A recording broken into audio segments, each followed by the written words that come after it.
introduction, but I consider petting a dog our way of paying the dog. Now, I asked earlier, come here, buddy, if the dog nudges for attention, and kind of like this. Well, let's do it like this.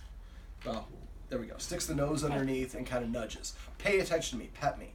Now, if I go ahead and do that, then I'm validating to the dog that, yes, you can tell me what to do, and I'll do it, so yes, you're in charge of me. That makes the dog feel responsible for you, which will increase their anxiety and stress. So instead of petting the dog when it does that, what I like to do is what I call petting with a purpose. So instead of petting the dog when it tells me to do, I give it a counter order. I tell it to sit or to lie down. Sitting and lying down are more subordinate positions, so it helps the dog identify as being more of a follower. So if the dog identifies as a follower, then it doesn't feel as responsible, and we remove a lot of stress, and it's not as reactive. So when the dog sits, let me show you right here. So I usually go over the head. Come here, buddy. Can I have a treat? So let's get you up out of a sit. Can we get you up? Let's move this pillow real quick. There we go. Over the head. As soon as the dog sits, I'll lower it and let the dog lift off the hand. And then I tickle under the chin like this. When a dog, and it's okay if she's not in the shot. Okay. When a dog feels good about itself, its nose is parallel to the ground or tilted upward. And so dogs only do one thing at a time. So if we get it to sniff, it can't bark.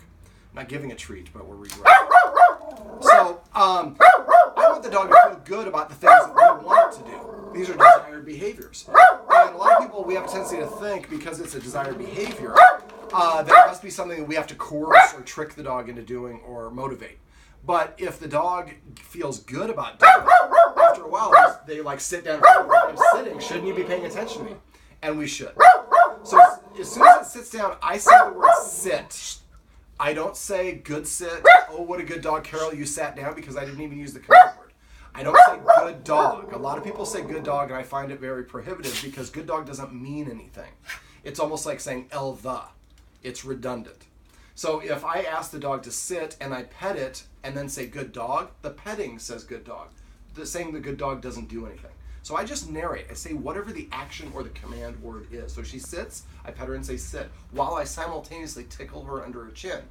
This way she has a nose-up orientation. She feels proud and good about what she's doing. And the more that we practice helping her sit, the more easier it is to get her to do it. And sitting and laying down are more subordinate positions. So if she gets comfortable sitting around other people, then that tells us that she is more relaxed. Now, after a while, what will happen is the dog's going to start sitting in front of you saying, look, I'm sitting, shouldn't you be petting me? And we should as much as possible. Now, this leads me to what I call passive training. So every time a dog does something that I want it to do, where it's an action that I want to label, every time it comes to me, I pet it and I say here, but you can say come. Every time it sits down, you pet it and say sit. Every time it lays down, you pet it, I say crash for lay down, but you say down or whatever your command word is. After a while, the dog associates. Whenever I come to her, I hear the word come, and I get a reward at the same time. So the reward, the command word, and the action all become linked, and then the dog starts doing it more often. There we go. She's going to jump up on the couch, on the bed. So basically, petting with a purpose is one of the easiest things that you can do that will have the biggest impact on your dog, but it's going to take you a little bit of time to get in a habit. Now, what I do is I kind of go like this, put him in a sit, and just do that automatically. And I could do it, if you could see, I don't have anything in my hand, but your dog is looking at it because this looks like I'm holding some in my hand. So whenever I give a treat, I always try to have it in this first knuckle position, put the dog into a sit, sit. Or you could down or whatever it is. We want to facilitate as much sitting and laying down inside because we want to eventually transfer it to outside. But outside, there's a lot of distractions and a lot of threats in her mind.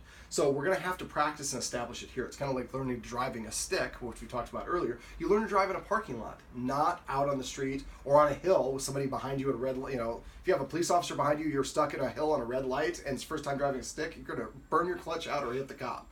So we practice in a parking lot, and we put ourselves in a position to succeed.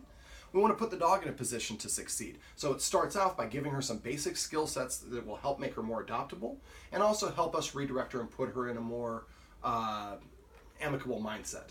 So this is basically my summation of what I call petting with a purpose.